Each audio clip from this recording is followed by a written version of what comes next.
Chaque mètre parcouru le rapproche un peu plus de Tokyo.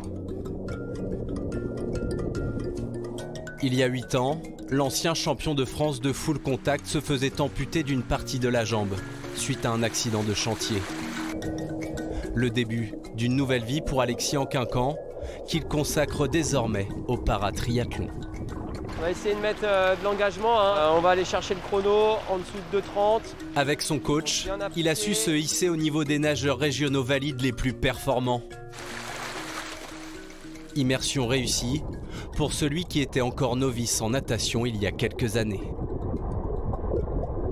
Par rapport à ses débuts, la progression elle a été linéaire, hein, c'est sûr, il y a eu un gros travail de fait. Maintenant, l'accent sur la natation, il a toujours été l'objectif.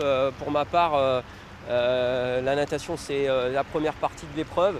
Alors se mettre en confiance dès le début, c'est toujours un atout. Sa capacité d'adaptation et son mental en ont fait le meilleur paratriathlète au monde. Seul l'or olympique manque à son tableau de chasse.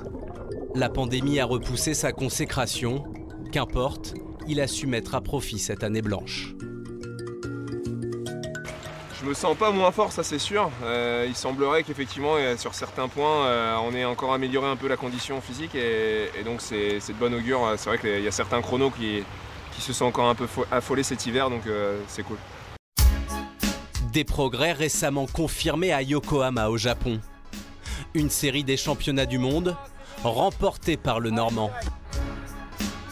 Là-bas, Anquincan a pu s'imprégner du pays et de la rigueur de son protocole sanitaire.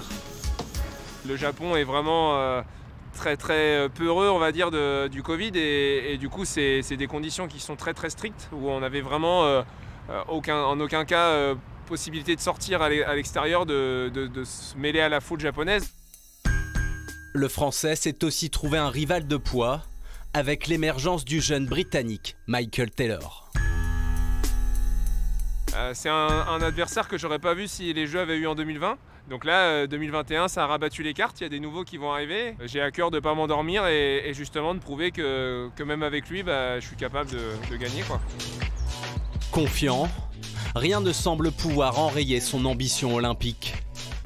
À pied ou en selle, Alexis a les clés de son destin ou presque.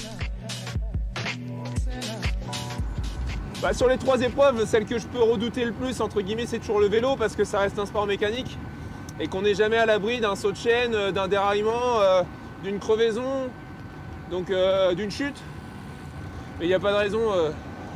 J'ai un super vélo et j'aurai de l'équipement au top ce jour-là pour qu'il n'y ait pas de problème, je touche du carbone. Notre champion du monde croit plus que jamais en sa bonne étoile. Celle qui lui a permis de rebondir quand beaucoup se seraient effondrés. Moi, ma vie, elle est parfaite. J'aime ce que je fais, je suis épanoui dans ce que je fais.